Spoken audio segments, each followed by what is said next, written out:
250 tours, un ovale et le champion qui crache. Aujourd'hui, je vous parle du Grand Prix de Phoenix. Et c'est le pilote de chez Penske, David Malukas, qui va prendre la pole. C'est au tour numéro 11 que le rookie Dennis Hogger va avoir un moment. Alors qu'il se battait avec Rasmussen, celui-ci va spin et va se retrouver à devoir rouler sur quelques mètres en marche arrière avant de pouvoir se remettre en place et de continuer la course. Au tour numéro 20, Graham Rahal va dépasser le champion de 2025 d'IndyCar, Alex Palou.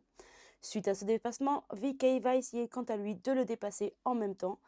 Malheureusement, les choses ne vont pas se passer comme il pensait et les deux, VK et Alex Palou, vont se toucher, ce qui va envoyer Alex Palou dans le mur. Le champion est hors de course. Au tour numéro 70, alors que David Malukas est dans les pits, celui-ci va avoir un pit plutôt très lent par rapport à la normale. Quand il va ressortir des pits, il va se faire doubler par son coéquipier de chez Penske, Newgarden, et vont même se toucher légèrement. Le lead va continuer entre Newgarden et Malukas et c'est seulement au tour 110 que Rasmussen va prendre le lead. C'est au tour 142 que Louis Foster va caresser le mur et va réussir à aller jusqu'au pit pour pouvoir réparer la voiture. Rasmussen va essayer de retrouver le haut du classement et c'est en essayant de dépasser Dixon que les deux vont légèrement se toucher, mais aucun drama ne va se passer et les deux vont pouvoir continuer la course correctement.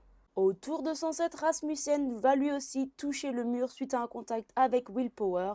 Et suite à ce contact, le pilote Andretti va avoir une crevaison. Et Rasmussen, quant à lui, malgré le fait qu'il a touché le pilote Andretti et le mur, il va pouvoir continuer. À 10 tours de la fin du Grand Prix, c'est le pilote Kyle Kirkwood qui va réussir à prendre le lead sur Rasmussen après que celui-ci ait touché pour la deuxième fois le mur. À 7 tours de la fin, c'est le pilote Newgarden qui va réussir à prendre le lead sur Kirkwood.